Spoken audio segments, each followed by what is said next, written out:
கிறிஸ்துவுக்குள் பிரியமானவர்களே, கர்த்தராகிய இயேசு கிறிஸ்துவின் நாமத்தினால் உங்கள் அனைவருக்கும் என் அன்பின் வாழ்த்துதலை தெரியப்படுத்துகிறேன். இன்று நாம் சர்வாயுத வர்க்கம் என்ற தலைப்பின் கீழ் நம்ம தியானிக்க போகிறோம். ஆதார வசனம் எபேசியர் 6வது அதிகாரம் 10வது வசனம். நீங்கள் பிசாசின் தந்திரங்களோடு எதிர்த்து நிற்க திராணி உள்ளவர்களாகும்படி தேவனுடைய சர்வாயுத வர்க்கத்தை தரித்துக் கொள்ளுங்கள். ஹல்லேலூயா. பிரியமானவர்களே, நம்முடைய வாழ்க்கையில் நாம் பிசாசின் சூழ்ச்சிகளிலிருந்து விடுதலை பெறுவதற்கு சத்துருவானவன் நமக்கு விரோதமாக வைத்திருக்கிற மறைவான கண்ணிகளுக்கு நாம் நாம் அதற்கு எதிர்த்து நிற்க நாம் திராணி உள்ளவர்களே ஆக வேண்டும். அதற்கு நாம் என்ன செய்ய வேண்டும்? தேவனுடைய சர்வாயுத வர்க்கத்தை நாம் தரித்துக் கொள்ள வேண்டும். எபேசியர் 6வது அதிகாரம் 13வது வசனத்தின்படி, ஆகையால் தீங்கு நாளிலே அவைகளை நீங்கள் எதிர்க்கவும் சகலத்தையும் செய்து முடித்தவர்களாய் நிற்கவும் திராணி உள்ளவர்களாகும்படிக்கு தேவனுடைய சர்வாயுதத்தையும் எடுத்துக்கொள்ளுங்கள். ஹல்லேலூயா. பிரியமானவர்களே, இந்த வசனத்தின்படி நம்முடைய தீங்கு நாள்ல நாம் பிசாசுக்கு எதிர்த்து நிற்க, நாம் சகலத்தையும் செய்து முடிக்க, நம் திராணி உள்ளவர்களாய் நிற்கத்தக்க நம் சர்வாயுதத்தை நாம் எடுத்துக்கொள்ள வேண்டும். பிரியமானவர்களே, நம்முடைய ஆவிக்குரிய வாழ்க்கையில் நமக்கு இந்த சர்வாயுத வர்க்கம் மிகவும் அவசியம். கண்ணுக்கே தெரியாத சத்ருவானவன் நமக்கு விரோதமாக எழும் பிரச்சனைகளுக்கு விரோதமாக நம்மை நாம் காத்துக்கொள்வதற்கு நாம் சர்வாயுத வர்க்கத்தை நாம் அன்னதினமும் தரித்துக் கொள்கிறவர்களாய் இருக்க வேண்டும். இதை நாம் எப்படி பெற்றுக்கொள்ள முடியும்? கர்த்தராகிய இயேசு கிறிஸ்துவிடம் நாம் ஜெபித்து விண்ணப்பித்து நாம் அதை பெற்றுக்கொள்ள முடியும். நாம் தகுதி உடையவர்களாய் இருக்கும் பொழுது அவர் நமக்காக தருவதுதான் இந்த சர்வாயுத வர்க்கம். 2 கொரிந்தியர் 10வது அதிகாரம் 4வது வசனம், எங்களுடைய போராயுதங்கள் மாம்சத்துக்கு ஏற்றவர்களாய் இராமல் அரண்களை நிர்மூலமாக்குறதற்கு தேவ பலம் உள்ளதாய் இருக்கிறது. ஹல்லேலூயா. பிரியமானவர்களே, இந்த சர்வாயுதம் மாம்சத்துக்கு விரோதமா நம்ம போர் செய்வதற்கு அல்ல, இது அரண்களை நிர்மூலமாக்குறதற்கு. அரண்கள் என்றால் என்ன? பாளையங்கள், கோட்டைகள். அப்ப நமக்கு முன்பாக நமக்கு தடையா இருக்கிற தடை கற்களை உடைத்து எறிவதற்கு, அந்த கற்கள் நம்மை சேதப்படுத்தாமல் இருப்பதற்கு நாம் தேவ பலம் உள்ளவர்களாய் ஒன்றும் நம்மை சேதப்படுத்தாதபடிக்கு நம்மை காத்துக் கொள்வதற்கு, நாம் நிர்மூலமாகாமல் இருப்பதற்கு நம் ஒவ்வொருவருக்கும் தேவையானது தேவனுடைய சர்வாயுத வர்க்கம். பிரியமானவர்களே, நம்ம வேதத்தில் இருந்து 6 வகையான சர்வாயுத வர்க்கத்தை நம்ம பார்க்க போகிறோம். முதலாவது சத்தியம் என்னும் கச்சை.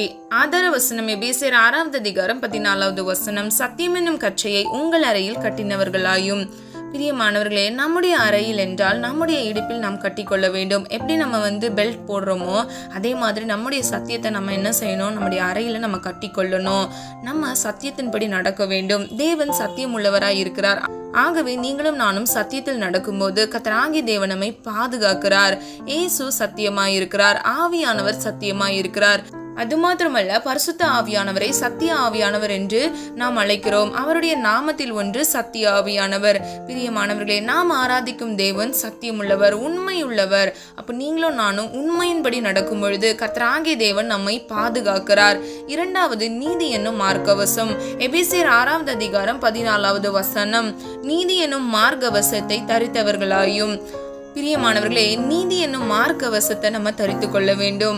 நீதி மரணத்துக்கு தப்புவிக்கிறது என்பதை நம்ம நீதிமொழிகள் 11வது அதிகாரம் 4வது வசனத்தில் பார்க்கிறோம். அப்போ நம்முடைய வாழ்க்கையில சாத்தான் நமக்கு விரோதமாக பிரச்சனைகளை எழுப்பும் பொழுது நாம் மரணத்துக்கு ஏதுவான பிரச்சனைகளை கூட இந்த நீதி என்னும் மார்க்கவசத்தினால் நம்ம மேற்கொள்கிறோம். இரண்டாவது, நீதிமொழிகள் 11வது அதிகாரம் 5வது வசனத்தின்படி நீதி வழியை செம்மைப்படுத்துகிறது என்பதை நம்ம பார்க்கிறோம். அப்போ நம்முடைய வாழ்க்கையில நம்முடைய வழி செம்மை இல்லாமல் கோணலா இருந்துச்சு அப்படின்னா இந்த நீதி நமக்குள்ள இருக்கும்போது அது ஆட்டோமேட்டிக்கா அந்த வழியை செவ்வாய்ப்படுத்துகிறதா இருக்கிறது. ஹல்லேலூயா. கடைசியாக, நீதி செய்வது கர்த்தருக்கு பிரியம். இதை நாம் நீதிமொழிகள் 21வது அதிகாரம் 3வது வசனத்தில் பார்க்கிறோம். பிரியமானவர்களே, நம்ம நீதியா இருக்கும்போது, நீதிமானா இருக்கும் பொழுது நாம் மரணத்துக்கு தப்புவிக்கப்படுகிறோம். நம்முடைய வழியை கர்த்தர் செம்மைப்படுத்துகிறார். மூன்றாவது, நாம் கர்த்தருக்கு பிரியமா இருக்கிறோம். ஹல்லேலூயா. மூன்றாவதாக, ஆயத்தம் என்னும் பாதரட்சை. ஆதார வசனம் எபேசியர் 6வது அதிகாரம் 15வது வசனம், சமாதானத்தின் சுவிசேஷத்திற்குரிய ஆயத்தம் என்னும் பாதரட்சையை கால்களிலே தொடுத்தவர்களாயும். ஹல்லேலூயா. பிரியமானவர்களே, ஆயத்தம் என்னும் பாதரட்சை நம்ம கால்களில் அணிந்து கொள்ள வேண்டும். இதனுடைய முக்கியத்துவம் என்ன? அந்த பாதரட்சையை நம்ம அணிந்து கொண்டு சமாதானத்தின் சுவிசேஷத்தை நாம் பிறருக்கு பிரசங்கிக்க வேண்டும். நாம் ஆத்துமாக்களை ஆதாயம் பண்ண வேண்டும். ஹல்லேலூயா. பிரியமானவர்களே, நாம் ஒவ்வொருவரும் ஆத்துமாக்களை ஆதாயம் பண்ண வேண்டும். இதுவே பிதாவின் சித்தமாக இருக்கிறது.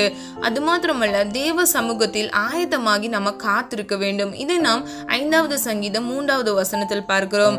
வேதத்தில் தாவீதை நீங்க எடுத்துக்கிட்டீங்க அப்படின்னா, அவர் எல்லா சூழ்நிலைகளையும், அவருடைய வாழ்க்கையில இருக்கிற எல்லா பிரச்சனைகள், சாப்பாடு இல்லாம அலைந்து திரியும் போது கூட, சவுலால் துரத்தப்படும் போது கூட அவரு விசுவாசத்தோடு இருந்தார். அவர் கர்த்தருடைய சமூகத்தில் விசுவாசத்தோடு மன மகிழ்ச்சியாக காத்திருந்து ஜெயத்தை பெற்றுக்கொண்டார். இன்னைக்கு நீங்களும் நானும் கூட ஆயத்தம் என்னும் பாதரட்சையை அணிந்து கொண்டு, நம்முடைய சூழ்நிலைகள் வெவ்வேறாக இருக்கலாம்.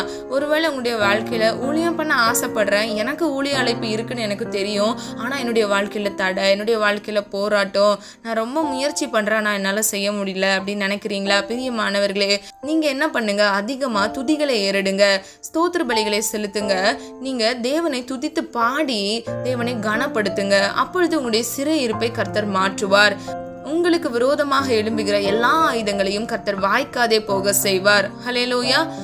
4வதாக விசுவாசம் என்னும் கேடகம். ஆதார வசனம் எபேசியர் 6வது அதிகாரம் 16வது வசனம். பொல்லாங்கன் நீயும் அக்னி அஸ்திரங்களை எல்லாம் அவித்து போடத்தக்கதாய் எல்லாவற்றிற்கும் மேலாக விசுவாசம் என்னும் கேடகத்தை பிடித்து கொண்டவர்களாயும் நில்லுங்கள். ஹல்லேலூயா. பிரியமானவர்களே, இந்த வசனத்தை நீங்க நல்லா கவனிக்கணும். பொல்லாங்கன் ஏயும் அக்னி அஸ்திரங்கள் எல்லாம். அப்போ பொல்லாங்கன் யாரு? சத்ரு. அப்போ அவன் உங்களுக்கு விரோதமாக பிரச்சனைகளை அவன் அக்னி அஸ்திரங்கள் போல, ஒரு அம்பை போல எய்து கொண்டே இருப்பான். ஒவ்வொரு நாளும் உங்களுக்கு உண்டான பிரச்சனைகளை அவன் உருவாக்கி கொண்டே இருப்பான். நீங்கள் அவனை மேற்கொள்வதற்கு, அதிலிருந்து விடுதலை பெறுவதற்கு அவனுடைய அக்னி அஸ்திரங்களை ஆவித்து போடத்தக்கதாக எல்லாவற்றுக்கும் மேலாக விசுவாசம் என்னும் கேடகத்தை. அப்போ உங்க கையில என்ன பண்ணணும்? விசுவாசம் என்னும் கேடகத்தை பிடித்து கொண்டு நீங்க நிற்கும் பொழுது அவன் உங்களுக்கு விரோதமாக எய்கிற எல்லா அக்னி அஸ்திரங்களையும் நீங்கள் தடுத்து விடுவீர்கள். ஹல்லேலூயா.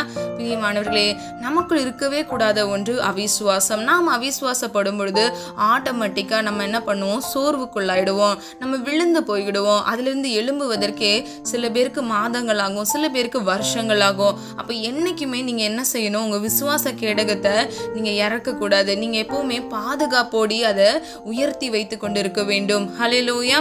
பிரியமானவர்களே, கர்த்தர் உங்களோடு இருக்கிறார். யாக்கோபின் தேவன் உங்களுக்கு உயர்ந்த அடைக்கலமா இருக்கிறார். நீ விசுவாசித்தால் மாத்திரமே தேவனுடைய மகிமையை காண்பாய் என்று வேதம் சொல்லுகிறது. அப்ப நீங்க விசுவாசிங்க. இந்த விசுவாசம் என்னும் கேடகத்தை பிடித்து கொண்டு இந்த விசுவாச ஓட்டத்தை நீங்க ஓடி முடிங்க. ஹல்லேலூயா. 5வதாக இரட்சானியம் என்னும் தலைசீரா. ஆதார வசனம் எபேசியர் 6வது அதிகாரம் 17வது வசனம். இரட்சானியம் என்னும் தலைசீராவையும். பிரியமானவர்களே, கர்த்தர் இரட்சானிய கண்மலையா இருக்கிறார். இதை நாம் 95வது சங்கீதம் 1வது வசனத்தில் பார்க்கிறோம்.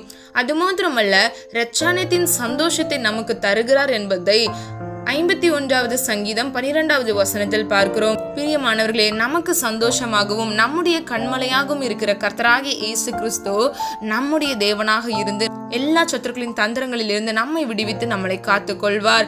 நம்முடைய இரட்சானியத்தை விளங்க பண்ணுகிறார் என்பதை 67வது சங்கீதம் 1வது வசனத்தில் பார்க்கிறோம். அப்போ நம்முடைய வாழ்க்கையில இரட்சானியத்தை தருவதற்கு, தலைசீராவை தருவதற்கு, நம்மை கனப்படுத்துவதற்கு கர்த்தரால் மாத்திரமே முடியும். அவர் தாமே நம்முடைய கையின் கிரியைகளை பார்த்து நமக்கு இதை கொடுக்கிறார். ஹல்லேலூயா. கடைசியாக ஆவியின் பட்டயம். ஆதார வசனம் எபேசியர் 6வது அதிகாரம் 17வது வசனம்.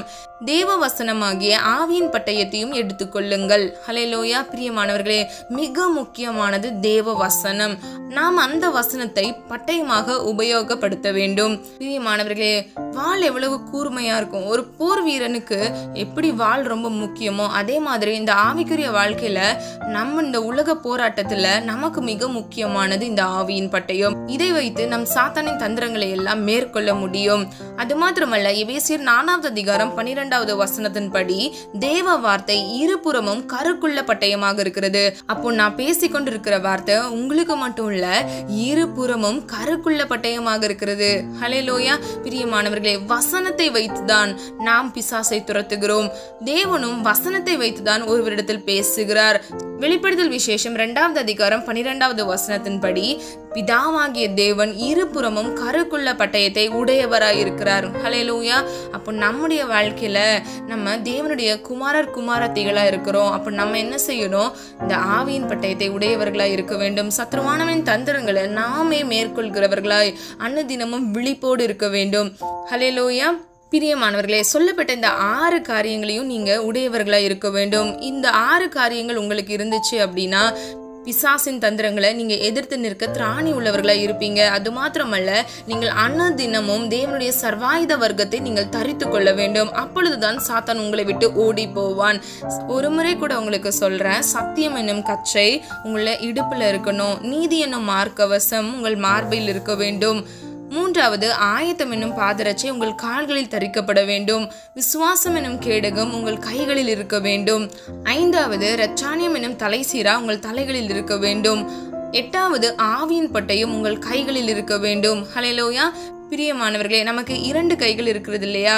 ஒரு கையில ஆவியின் பட்டயத்தை ஏந்தி கொள்ள வேண்டும், இன்னொரு கையில விசுவாசம் என்னும் கேடகத்தை பிடித்து கொண்டு நாம் இந்த ஆவிக்குரிய வாழ்க்கையில் போராயுதங்களை தரித்து கொண்டு சத்ருவானவனின் தந்திரங்களை நம்ம மேற்கொள்ள வேண்டும். ஹல்லேலூயா. ஆகவே அவருடைய புத்திரராய் இருக்கிற நீங்களும் நானும் கூட யுத்தத்தில் வல்லவர்களாக இருக்க வேண்டும். ஹல்லேலூயா. கடைசியாக இந்த 6 காரியங்கள் உங்களுடைய வாழ்க்கையில இருந்தாலும் உங்களிடத்தில் ஒன்று இருக்க வேண்டும். அப்பொழுதுதான் இந்த 6 காரியம் இருக்கும் பொழுது உங்களுக்கு அது பிரயோஜனமாக இருக்கும். அது என்ன தெரியுமா? அன்பு. ஆதார வசனம் 1 தெசலோனிக்கேயர் 5வது அதிகாரம் 8வது வசனம். விசுவாசம், அன்பு என்னும் மார்க்கவசத்தையும் இரட்சிப்பின் நம்பிக்கை என்னும் தலைசிராவையும் தரித்து கொண்டிருக்க கடவோம். ஹல்லேலூயா. பிரியமானவர்களே, நல்லா கவனிங்க. இந்த வசனத்துல விசுவாசம், அன்பு என்னும் மார்க்கவசத்தை. அப்போ மார்க்கவசம் என்றால் என்ன? நீதி. அப்ப நீதி நமக்குள்ள இருக்கணும், விசுவாசம் என்னும் கேடகமும் நமக்கு இருக்கணும், அதனோடு நம்ம அன்பும் நமக்குள்ள இருக்கணும். அன்பில்லாதவன் தேவனை அறியான் என்று வேதம் சொல்லுகிறது. இதை நாம் 1 யோவான் 4வது அதிகாரம் 8வது வசனத்தில் பார்க்கிறோம். பிரியமானவர்களே, 1 யோவான் 4வது அதிகாரம் 18வது வசனத்தின்படி பூரண அன்பு பயத்தை புறம்பே தள்ளும் என்று வேதம் சொல்லுகிறது. ஐயோ சாத்தானா, நான் ரொம்ப பயப்படுறேன், என்னால நைட்டு ஒழுங்கா தூங்க முடியல, எனக்கு தூக்கமே இல்லை, ஏன்னா கெட்ட சொப்பனம் வருது அப்படின்னு சொல்லிட்டு நிறைய பேர் இந்த நாட்கள்ல புலம்புகிறத நம்ம பார்க்கிறோம். இன்னைக்கு நீங்களும் நானும் இந்த காணொலி கேட்டுக்கொண்டிருக்கிற நீங்கள் ஒவ்வொருவரும் இந்த பயத்தை நம்ம புறம்பே தள்ள வேண்டும். எப்படி? கர்த்தர் மீது உங்கள் முழு நம்பிக்கையை நீங்க வைக்கும் போது, அவர் மீது நீங்கள் முழுமையாக அன்பு செலுத்தும் போது அந்த பயம் உங்களை விட்டு அகன்று போகும். ஹல்லேலூயா. பிரியமானவர்களே, ஆவிக்குரிய வாழ்க்கையில் நம்ம ஒவ்வொரு ஸ்டெப் கடந்து போகும்போது நமக்கு விரோதமாக சத்ருபானவன் போராடுவான்.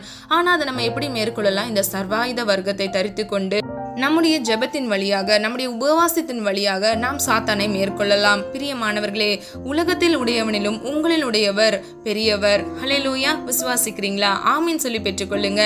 ஜெய கிறிஸ்து நம் முன்னே செல்கிறார். யாக்கோபின் தேவன் நமக்கு உயர்ந்த அடைக்கலமா இருக்கிறார். ஹல்லேலூயா.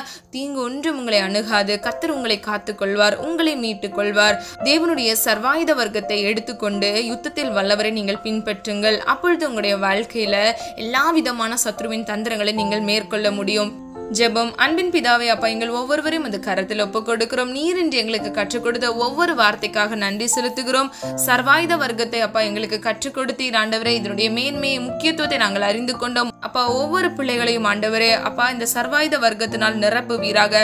சத்தியம் என்னும் கட்சியை கொடுங்க, நீதி என்னும் மார்க்கவசத்தை கொடுங்க, ஆயத்தம் என்னும் பாதரட்சியை கொடுங்க, விசுவாசம் என்னும் கேடகத்தை தரித்து நிற்கிறவர்களாய் அப்பா சாத்தானை அப்பா மேற்கொள்கிறவர்களாய், ஆவியின் பட்டயத்தை உடையவர்களாய், அவனுடைய தந்திரங்களை வெட்டி நிர்மூலமாக்குகிறவர்களாய் அப்பா பிள்ளைகளுக்கு கிருபை கொடுப்பீராக. கடைசியாக இரட்சானியம் என்னும் தலைசீராவை உம்மிடத்திலிருந்து பெற்றுக்கொள்கிறவர்களாய் அவர்கள் இருக்க வேண்டும் தகப்பனே. அப்பா, இவை எல்லாவற்றிற்கும் மேலாக அன்பு இருக்க வேண்டும் அப்பா. ஆண்டவரே, பூர்ண அன்பில் பயமில்லை என்று வேதம் சொல்லுகிறது. சாத்தானுக்கு விரோதமாக அப்பா யுத்தத்தில் வல்லவர் நீர் எங்களோடு இருக்கிறபடியினால் அப்பா நாங்கள் சாத்தானுக்கு விரோதமாக அப்பா எழும்பி அவனை மேற்கொள்ள கர்த்தர் தாமே எங்களுக்கு கிருபை செய்வீராக. ஒவ்வொரு பிள்ளைகளையும் இயேசுவின் நாமத்தினால் ஆசீர்வதிங்க தகப்பனே. அப்பா பலப்படுத்துங்கப்பா, உன்னத ஆசீர்வாதங்களை கட்டளையிடுங்க, ஆவிக்குரிய காரியங்களை அப்பா வெளிப்படுத்தி கொடுங்க. முகமுகமாய் அப்பா மோசே போல உம்மை தரிசிக்க இயேசுவின் நாமத்தினால் கிருபை உண்டாவதாக. அது மாத்திரமல்ல, எங்களுடைய போராயுதங்கள் மாம்சத்துக்கு எதுவா இல்லப்பா, நாங்கள் அரண்களை நிர்மூலமாக்க வேண்டும் அப்பா. எங்களுக்கு விரோதமாக சத்ருவானம் எழுப்புகிற எல்லா எரிக கோட்டைகளையும் இயேசுவின் நாமத்தினால் உடை தெரியத்தக்க கர்த்தர் தாமே எங்களுக்கு ஒவ்வொருவருக்கும் கிருபை செய்வீராக. ஒவ்வொரு பிள்ளைகளின் சிறையிருப்பை இயேசுவின் நாமத்தினால் மாற்றுவீங்க.